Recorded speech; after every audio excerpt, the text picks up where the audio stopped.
Professor Soumik Nandy Majumdar. Yesterday was a brilliant lecture on Shantiniketan and the great masters of Shantiniketan. Today we are here in Tasmai. We are so fortunate to have 34 originals of KG Subramanyan on the occasion of his birth centenary. And Professor Soumik Nandy Majumdar is going to give us an insight into his mysterious work and mysterious personality. Soumik was my teacher, was a student when Professor KG Subramanyan was teaching at Kalabhavan. So he has a very intimate connection, and I think something to share that we all are looking forward to. Thank you, Kirti. Thank you so much for having me here. And indeed, it's a great honor for me, a privilege, to get this opportunity to share a few of my observations, something that I'm trying to understand with regard to the works of this great artist, A.G. Subramanyan. And what a wonderful space is this. This is for the first time that I'm here at Tasmai. So I need to thank Kirti and Tasmai once again for giving me this opportunity. And yes, KG Subramanyan was there as a teacher when I joined Kalabhavan, the Fine Arts Institute of Shantiniketan in 1985.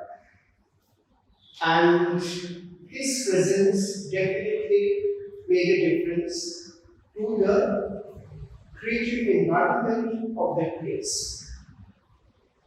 Now, there are many ways, in fact, multiple ways, endless ways to understand various things that K.G. Subramanyan as an artist and the art actually stood for and still stand for. So I thought for this talk today, let me try to look at, along with you, something very fundamental about Subramanyan's works. For him, when we look at various kinds of works that he has produced in his long life, we all know that he was born in 1924 and he passed away in 2016. And he was one of the most prolific artists of his generation. He produced thousands and thousands, huge number of works of art. And it's not only a matter of quantity that I'm talking about, I'm also talking about the various mediums, the multiple methods, the different kinds of techniques. He always felt driven to lay his hand, to try out, to experiment. So therefore, for him, definitely the word that he always, or the various words, whenever we are talking about Subramanyan's art, we need to talk necessarily in plurality. The various words that he was trying to represent, the various lives that he was trying to address, the various mediums that he tried to use and make use of the possibilities of different mediums. So for him, the entire world that he was encountering, that he was looking at, that he was experiencing, what it was, or at least this world always gave the possibility, potentially it was an instinct is for him, for us as well, an enchanted world. That's very, very important.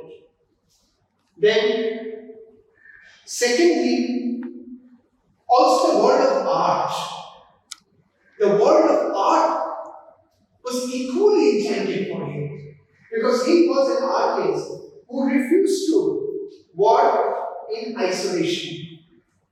He was a very, very social person who always interacted with people around him. He was always eager to see and look at things happening around him. And very importantly, he was always very keen on keeping him informed about the happenings unfolding in the history of the art world across the globe. So when we say, or when we use the term the enchanted world, we essentially mean all kinds of worlds. The actual world, the visual world, the art historical world, the world that is comprised of various mediums and techniques, various types of art mediums, etc. So, to understand the enchanted world that he felt so much driven to and tried to represent that enchanted world in various ways in his works, I think it is essential also to know that he was, as I have already mentioned, equally, and in fact, he was very excitedly drawn towards different mediums. Now, look at this building, this black and white painted building, which belongs to the the design department, specifically the textile section of the design department of Kalabhavan, and where K.G. Subramanyan decided for the second time to do this painting on the wall, not only on the one side of the wall, all the four sides of the wall of this particular building. He was already 85 years old. Yeah. At that age, just imagine somebody was so much full of energy, enthusiasm, already having back problems and various, obviously at the age of 85, one would naturally have issues, challenges, physical challenges. He defied all of those challenges. He climbed up the scaffoldings and he was doing his works at various stages throughout those almost 2 months that he worked without getting tired, without getting frustrated. And two things are very important here. Number one, the very medium, that is the mural as a format and a simple black and white medium, simple black, that is what we call lamp black, mixed with a little bit of blue, and that to Fevicol on the white wall. That's all that he had for this mural, nothing else actually. Interestingly, it's not only this, much before, in 1963, one that we saw just before, it was 2009, and we're going back to 1963, when K.G. Subramanyan was a younger person, he was already trying his hand at various mediums, and this is a terracotta mural that he was doing in 1963 in Lucknow, based on a play written by Rabindranath Tagore, many years back. So, he was interested in trying out various mediums, various formats of art expressions, and definitely different kinds of subject matters. The subject matter, the black and white mural embodies. I'm going to get back to that later on. Now let's move on to see various kinds of, at least let's have a sneak peek. I won't be able to cover all the mediums that he tried out in his entire lifetime, but let's look at the fascinating variations. There was this black and white painted mural on a very simple building inside Kalabhavan. Then there was that Lucknow terracotta mural, and terracotta fascinated him. Besides mural, he was also doing terracotta figures, terracotta sculptures, terracotta tiles. And not only that, for him terracotta was not just another medium. For him terracotta was another visual language. It was like another visual grammar with which he could play.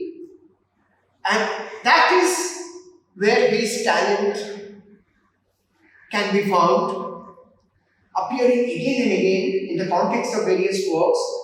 So when we say that K.G. Subramanyan was interested in working with various mediums. At least for him, each and every new medium meant the possibility of a new language, a new expression. And therefore, his interest, his hunger, the fact that he was craving for new mediums can be understood, and it was very, very well established.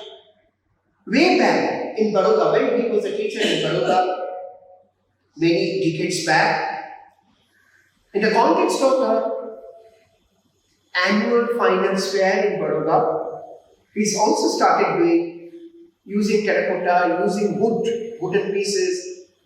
He was started making toys and dolls to be sold at the fine arts fair.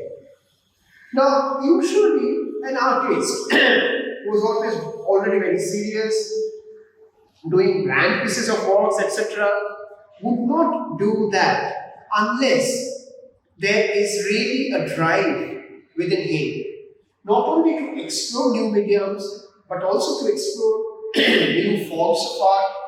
Very important. Here I would like to add one more thing: to explore new purposes. The purpose of doing a black and white huge mural on an institutional space, or that Lucknow mural, which also belonged to a government institutional building, and now these toys, which anybody could pick up and buy, and therefore, for him, different mediums meant different formats of art, and different formats of art meant different kinds of viewerships, different kinds of collectors, different people will be enjoying them. Enamel painting is another medium which he felt very much interested in when the enamel painting workshop with the furnace was officially established in Colombo painting department. So he was one of those artists who immediately jumped on his feet and said, "No, I'm going to work there." And then he started not exactly replicating or duplicating the images that he would be otherwise doing on a piece of paper or canvas, but he was exploring that what are the new possibilities that enamel painting could give.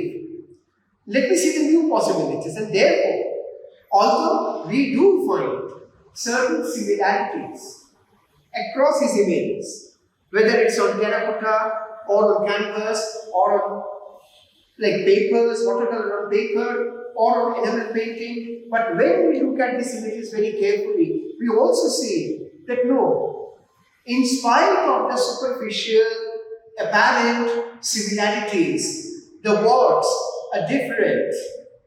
The art experiences are different precisely because Subramanyan was exploiting and exploring and utilizing the mediums in different ways, deeply respecting the technical characteristic features of each of these mediums. Never try to override those characteristic features with his signature style. He could, very interestingly, and in that sense he was an exceptional artist. He could, if needed, surrender his signature style to a new medium and allow that new medium to offer a new form, a new language.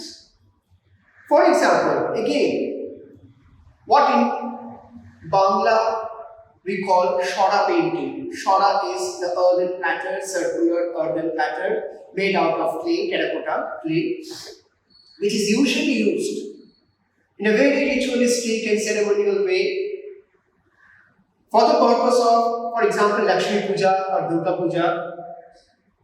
In those households where they cannot afford a full-size deity and a murti, they would go for cheaply available shora painting, on which traditionally the image of Lakshmi or Durga would be painted. Subramanyan, using that format, that technique, that medium, but creating non-religious, secular, very different kind of images.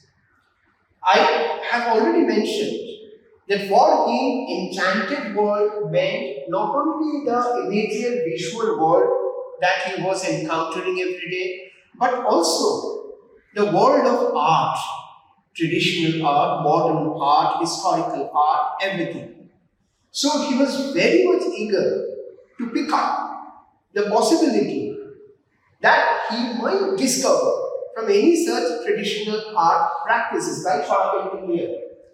And he tried to, on the one hand, retain the original flavor of chara painting, but at the same time introduce different subject matters, different kinds of visual experiences that a traditional chara painting cannot give, and therefore, in many cases like this, chara painting, terracotta, and there are other mediums as well, you find Subramanyan is actually transgressing, moving from tradition to something very modern and contemporary without rejecting the tradition. He did not have to say goodbye to the tradition in order to propose something new.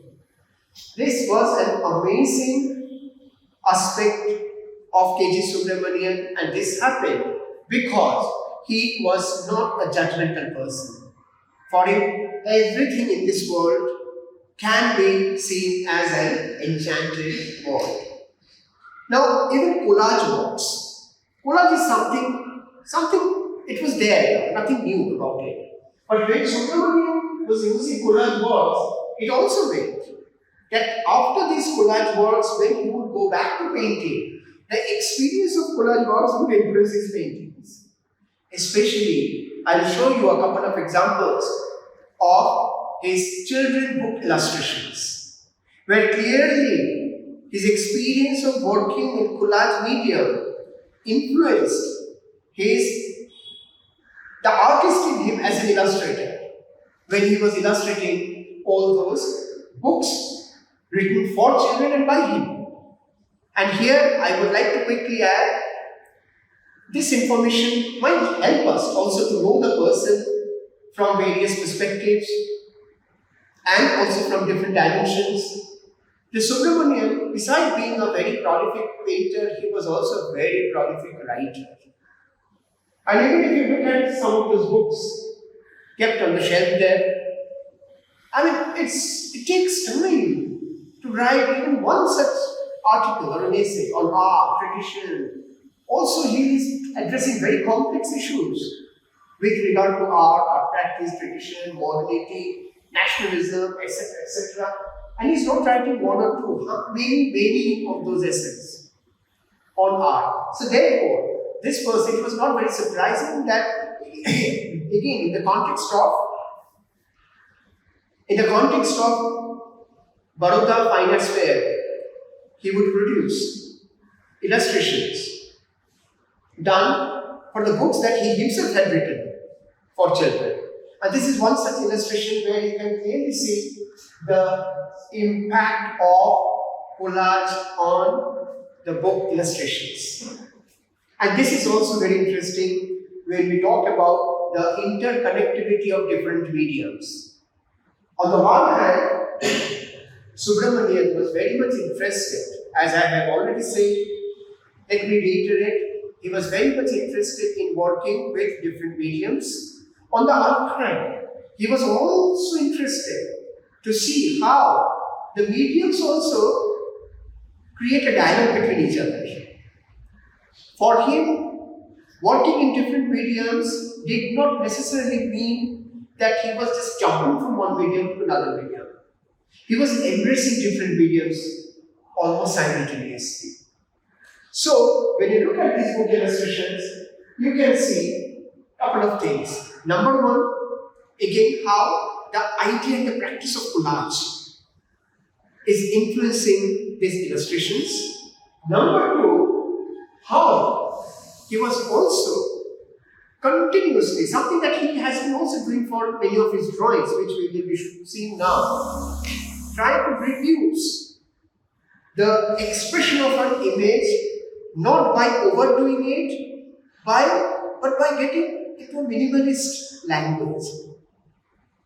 Extremely like using a paired language, getting rid of anything that is excess, non-essentials, paring the images down to something very basic, and trying to talk or speak or convey these expressions through very what we call fundamental visual elements like line, shape, form, texture, and for Subramanyan, whether we are looking at the book illustrations or the paintings or the drawings or the terracottas, texture was a very, very important experience, both visual experience and an art experience. And for him, texture was not merely a superficial character. For him, texture is actually able to embody, contain, and therefore also convey various kinds of expressions, experiences, even emotional nuances of life and the subject matters.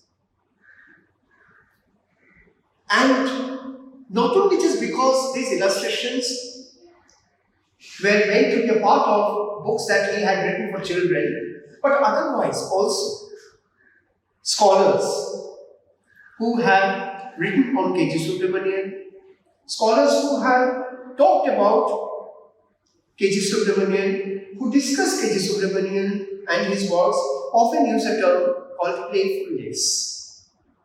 And this term, playfulness, has a very serious implication, deep implication in the context of Subramanyan's art. We can already see here that his intention is not just to convey and express the content of the images. At the same time, you can see here he's playing with the texture, he's playing with the form, he's playing with the various parts of the body. So therefore, as a viewer, when we look at these illustrations, we not only look at the content of these images, which we in any case will be getting from the texts, but we are also enjoying the visual language in which Subramanyan was visually speaking. So for him, a visual language is a kind of a spoken language where you don't speak, you don't use words, but you use very fundamental visual elements. And texture is one of them. Shape is again another very important element, etc. etc. And therefore, I think from this particular book, it's called It's There Probably Zoo. Children are trying to imitate different creatures. So the left hand side, like the bird in the bird cage, this boy was trying to imitate the bird. This boy was trying to imitate the ant. What is interesting here is not just the figures that are trying to imitate this creature or that creature. Even the visual language is also trying to imitate. The contortions, the anatomical disposition, the black and white, everything that constitutes an image is actually trying to imitate either the bird or the ant, respectively. Now let us come to a few paintings. Just a few examples, because we know that Subramanyan has left with us hundreds and hundreds of paintings. So here I am making a very sweeping kind of overview about his paintings compared to his drawings, which we are going to see maybe in a few minutes. His paintings, like some of his large-scale murals, are very complex in nature. Why they look complex? Number one, in most of his paintings, unless and until we are looking at a painting, here we have a few such works, like single image, even there, you can see that there is a tendency, which is very, very obvious, which is very, very evident in many of his works. There is a tendency in his works, in him, to fragment the space into various sections, pockets, divisions. As if Subramanyan is never happy with a space which is very harmonious. He creates that disharmony. He creates certain conflicts, certain clashes by fragmenting the spaces which may look very arbitrary, which may look very random, but as you keep on looking at his works, you can see that this fragmentation, that dividing the space, fragmenting the space, breaking down the space, the visual frame into several pockets where they may sometimes look that they are not really incompatible with each other. Often you find some kind of a lack of compatibility, but still he goes for that. Why? Once he was asked why your paintings are so complicated and complex in terms of the configurations and the compositions and the fragmentations. That came his reply. Don't you think life is also like that? So I get this inspiration from the life itself. Life itself is extremely complex, layered, non-linear. Life is always allowing multiple perspectives. Now compare to that, when he was making these drawings based on extremely simple observations of the life around. And this is in this context where, again, the term, the enchanted world, becomes even more relevant and vivid. Because, as you can see, all these images of birds, the goat, the monkey, of course, technically speaking, all these images are representations of these creatures. No doubt about that. But do you think they are only or merely representations? Don't you think that these so-called representational images also offer us an opportunity to almost know what's going on in the mind of these creatures? So therefore, as one of the scholars once said, that these are not mere representations of these creatures, and not only creatures, even for that matter, the trees, the natural elements. These drawings are basically trying to express the animated life of these creatures. There is certain kind of movements going on, even when apparently a tree is standing still. The ground apparently is laying motionless. Or a mountain seems to be immobile and quiet. But Subramanyan senses, he finds, he feels that even inside such apparently immobile objects, there is an element of agitation. There is an element of movement. So therefore, even when he is drawing a very quiet mountain, hill, his brushworks are not that quiet. So, is he trying to bring out the inner agitation, the inner movements that each of these objects hold within themselves? So, therefore, for K.G. Subramanyan, even a very normal, ordinary, mundane, commonplace objects, a scenery, a landscape, he can see very animated images in them. He was gifted with that ability, basically. Not every painter, every artist can do that. But he could do that. And there are hundreds of such drawings. What is this? A simple landscape image, basically. Nothing grand, nothing dramatic about it. But when Subramanyan is making a drawing out of that image, there is an element of drama. And that drama has got nothing to do with any narrative that is unfolding in that space. No. That drama has got, if at all, anything to do with anything. It has to do with the brushstrokes, the tonal variations, the directions of the lines, the black and white space, the drama lies there. And what apparently he seems to be doing little, I say playfully, is not that playful. There is a sense of construction that is going on in his mind. because he would not take any chance so that his images lose out on what according to him was very essential in his observation, that is the enchanted life. Therefore, even when look at the image on the left hand side, I find it so fascinating.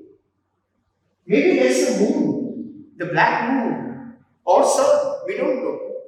But some kind of celestial body up there. But sometimes, often, more than not, I think it's a moonlit sky. There's a very sharp and harsh black and white. The light and the feeling. And the feeling is coming from not actually being realistic. Had he been a realistic painter, he would have lost his charm. And this charm comes from, not just from these visual experiences, or what we call the optical experiences, the retinal experiences. It is also coming from, if I may use the word very carefully, a spiritual experience. That is how internally you are internalizing certain aspects of your observation, which are visual at certain level, but which are also abstract and maybe intangible also at deeper level. So there are plenty of such drawings of nature, landscape, even I would say neighborhood. We may not know which neighborhood is this, but definitely looking at the image, we get a sense that this is not a neighborhood that Subramanyan was drawing based on only imagination. It's not just imagining. Maybe there is an element of imagination, but it is deeply sourced from his own observation. Very recently, in one exhibition of his works that was happening at Shantiniketan, I found 3-4 drawings of neighborhood. It's like a middle class urban neighborhood, and I was not really able to figure out which neighborhood he was trying to draw. Then suddenly I saw in his own handwriting it's written Bangladesh, Bangladesh, Bangladesh. So then I matched with the date. Yes, exactly, that was the year when he was traveling to Bangladesh. And from his room where he was staying, he was continuously looking at the neighborhood and trying to draw them, but each and every, all those drawings of the Bangladesh neighborhood, Dhaka neighborhood, all of them were devoid of any human presence, which left a very uncanny feeling in me. Why he does that? Similarly here also. I mean, of course, you can argue with me, the very presence of houses means that there are human beings. But there is not a single human figure to be found anywhere in this beautiful drawing. Why? Why it often happens that in Subramanyan's drawings of like an urban scape, cityscape, not always, but many times, we find that he has just removed all the human beings, as it were, from that space and trying to understand the space in terms of the houses, the buildings, the trees. Now, coming back to all these very, very lively creatures, we can clearly see for him, it is not how accurately he can draw the Hanuman. For him, it is the expression, how accurately he can bring up the expression, and there are various expressions that he was noticing, he was observing. When he was looking at, when he was watching the Hanumans, all these monkeys, or these birds, these hens and cocks, like, so therefore, for him, it is not just the object. Let's say these creatures in this case, that was important. For him, it's that expression. It is what's going on in their mind. So that, I think, is incredibly very interesting.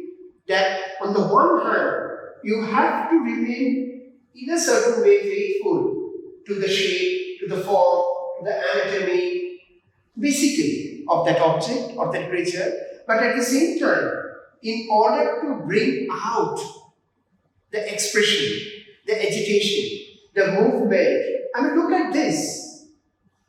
I find these drawings incredibly important also for the art students to study. That even if you are slightly inaccurate, incorrect with regard to your anatomical proportion, it doesn't matter. As long as you are able to bring out the expression, and that expression belongs not you, to them, to these creatures. Now, the man who was always so enchanted with the enchanted world, it's not surprising that he was a very well-traveled person. He was very well-read and very well-traveled. Now, these are the drawings that he did when he was traveling in China. And you can immediately see the proportions, the human physiognomy, the human body language, even the tonal applications, everything is changing when he was doing these drawings based in China, looking at the Chinese society, looking at the Chinese people. And these are the only 6 drawings that I have here. But recently in Kolkata, in an exhibition that happened at Segal bookstore, only the exhibition was very, very interesting because it only contained those drawings that he did when he was traveling in China. And you can clearly see that Subramanyan was loosening up his pre-established style and allowing the Chinese experience to influence his style. Such an open-minded artist. Because for him, again, the world that he was looking at should influence his art. It's not the other way around. That your art should dominate your experience. Your experience rather should influence your art. Now, he was also in Oxford for that matter. Just 2 days back, on my way to Pondicherry from Chennai, I took a break and I dropped at Dakshin Chitra, and I saw Subramanyan's exhibition, and there you will find quite a big number of drawings and paintings he did when he was in Oxford. Fascinating paintings, absolutely mind-blowing, and these 2 are also from that Oxford series. Now, these are not very complete paintings, these are the layouts that he was doing every day, he was practicing. And again, the Oxford neighborhood was also influencing his composition. The kind of houses in his neighborhood in Oxford where he was living, he was trying to get sense of that space. And I would say not just the space, but also the temperature. You can almost feel the temperature. It was cold when he reached Oxford around October. It was already getting cold, very cold. We all know that England, the temperature drops very fast. And by November it was snowing. And Subramanyan, he was actually not able to always get out of his house and draw. He was looking through his windows. So all his compositions are found to be mostly vertical because he got vertical windows in the room where he was living, and through those vertical glass windows, he was telling us later on that I found my compositions ready through the windows. So whatever he was looking at through the windows happened to be his compositions with a little bit of tweaking maybe here and there. And in these drawings you can also see how Subramanyan was trying to understand not only that space, the elements, the observations that he was trying to draw, but also how different colors, when juxtaposed with each other, respond. How leaving such a huge white space can be very effective. In fact, he used to tell the students, particularly of his department, painting department, that being a painter doesn't necessarily mean that you will have to paint or apply painted pigment onto every part of your surface. You can also leave certain things blank. That will help you to make things offset. So he was always continuously trying to understand while looking at that enchanted world, while trying to embrace that enchanted world, accommodate that world within his visual language, he was also trying to understand how the visual language works. As simple as that.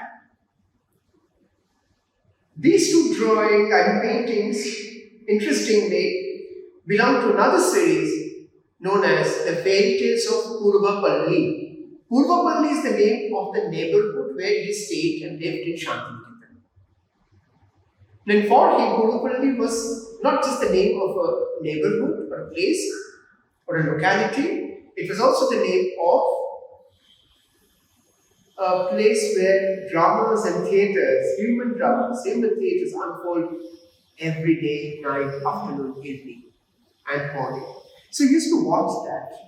He used to watch those dramas, not just human dramas, the natural dramas as well. Then he used to also hear stories of neighbors. Mainly, it used to come through his wife, Sushila Ben, and his wife used to convey and share the stories, different kinds of, let's say, very curious stories about the neighborhood. And once, in a very jovial mood, I overheard Subramanyan telling some of his colleagues that it's good that sometimes my wife comes and gossips because I get elements of my paintings from her gossips. Then I can get into the human drama and try to unfold that drama in my paintings. Let us look at a few paintings just to reinforce the same idea that if we are trying to understand the term the enchanted world in the context of Subramanyan's art, it is not only the world outside, but that enchantment comes also from the world that he is creating within his canvas or paper. So there is a world out there, and there is a world that he is also creating as a very, very creative person. I deliberately am showing a very early work by him, when he was still trying to deal with abstraction on one hand and little bit of figurative elements on the other hand. And for him, you can see that the subject matter, though important, but at that point of time, more than subject matter, what was important for him was how various visual elements, which includes verticals, horizontals, color blocks, stripes, maybe few elements suggesting human limbs, human figures, different tonalities, they react with each other.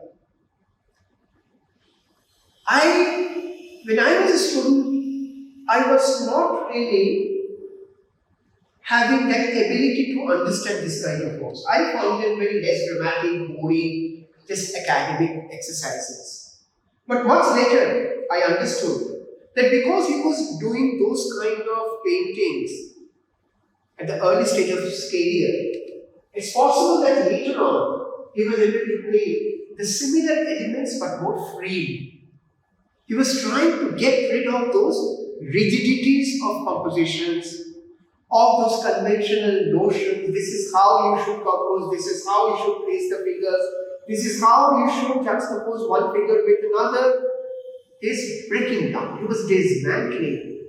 Again, partly because of the fact that he was very much aware of what was happening in the world out, particularly in terms of the art world, and also the historical art, the traditional art, where we have seen that the artists had done groundbreaking works. Not that everybody was following a tradition or a convention in a very conventional way. And secondly, as I have already mentioned before, he was very much aware of the fact that our life itself is, let's say, replete with, full of fragmentations, breaks, breakouts, light is coming in through various cracks and in a continuously changing mode, ever changing mode, incessantly changing mode. So therefore, in most of his paintings you find, even in his Shora paintings, which offer a different kind of challenge because you have to compose within a circular space. It's no more a rectangular space. It's no more a vertical space. It's no more a horizontal space. It's no more a square space. It's a very, very unique, but in traditional art of India, we have found compositions within circular spaces in Amaravathi relief sculptures, in Bharat relief sculptures, in Sanchi relief sculptures, and in many parts of Indian ancient and medieval sculptural traditions. But it seems that Subramanyan is reinventing that format. But see the way he has moved away from the traditional Shora painting where there should be ideally a Lakshmi right at the center, flanked by a couple of symbols, maybe one beautiful swan somewhere, and a few divine figures here and there, that's it. But no, he is dismantling, tearing down, as it were, the conventions to allow the agitations, the unpredictabilities that we face every day. Now coming back to the black and white building again. And this is how we are going to move towards the concluding part of my presentation. Then, as you can see, it's a huge building and he covered all the four sides with black and white images, only black and white. And my question is, what are the images? This is on the north wall, apparently on the back side of the entrance of this building, where you can clearly see that Subramanyan is trying to address Durga, albeit differently. Durga, who is not holding any weapon anymore. Durga, who is holding just beside this one which looks like a trident, but also look at her other hands, they're all holding flowers, stems, maybe lotuses. And then you can also see Mahishasura. You can also see other animals. But what is interesting, that while very clearly there is a mythological theme addressed here, mythological subject matter here, Mahishasura Durga. But Subramanyan is trying to reinterpret that story. He is trying to intervene into the story by replacing the weapons with flowers, by playing down the fight and foregrounding the love, compassion, and a harmonious bonding between Mahishasura and Durga. For him, there might be an evil, there might be a divine being, but now the evil and the divine being are in love with each other. They're not going to fight anymore. That is one thing. And secondly, what you can already see from this panel and on the other panels also, that despite the fact that on some of the walls you do have elements of mythology, elements of legends, elements of past story, etc. But at the same time, you also have the surrounding life also being allowed to occupy spaces on this very wall. So mythology and the natural space, the imaginary subject matters, and also, for example, this is supposed to be a mountain, something like that. Some kind of mythological land, clearly derived from our mythological past, but at the same time, you can also see this row of elephants. And there are these trees, a crocodile pond, and then where does this person come from? How does he appear here? Who is this kind of person? So a very contemporary image can exist next to a very mythological image. And this is the charm of Subramanyan's work. He feels absolutely free, and not one. That entire building, you can see that how different kinds of figures, elements, which are not necessarily mythological. Like in the one on the right hand is a mythological figure. This is somebody gardening. You can see the wings on her back. Clearly, this figure is not coming from what we call Marth, not from this mortal world. She is coming from an immortal world, a divine state. But what about that person? Because I remember when Subramanyan was doing this work, that was in like 2008, 2009. Remember, digital cameras were already there. Almost every second or third person was having a camera. And everybody was trying to document. And one day, when he was already on the scaffolding, and suddenly, I remember that Subramanyan was looking down. Then he said that I think these camera persons, the number of these camera persons is more than the number of the figures on my wall. And he was enjoying that. And because he was enjoying that, you can see here, there is one more. There is one figure here also. Either with a camera or with a binocular. And because we remember there was a boy who did not have a camera, but he had a pair of binoculars and he would actually watch what Manita was doing almost every day. As Manita was climbing up higher and higher, and this boy was of course not allowed. You can't allow many people to come up on the scaffolding. So, for him again, once again, now that we are towards the end of my presentation, the enchanted world comprises the world out there, that is the tangible, observable world, the world that we inherit from our past, the world that has been created throughout the history of art, and the world that we also create within ourselves. Our mind is also full of these stories. And yes, I have already used the word playfulness.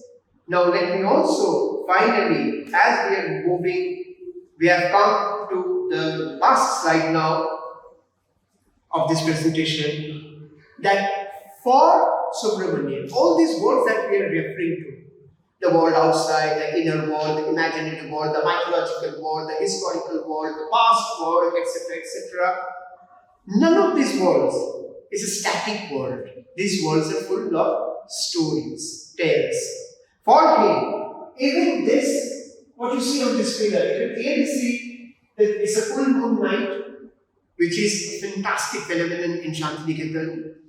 And there is this tree and the reflection of the tree and the reflection of the moon again.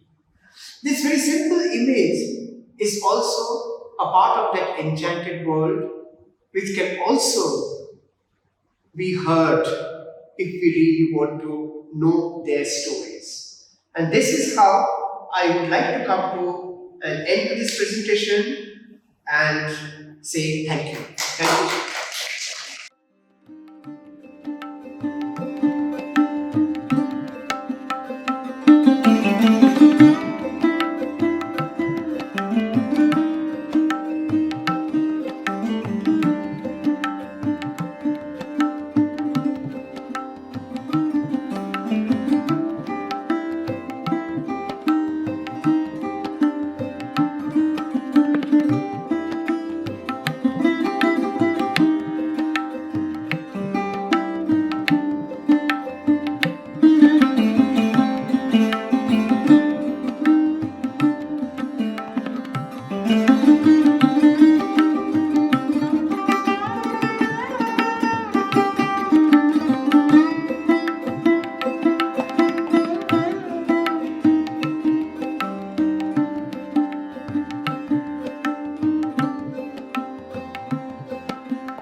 Mm.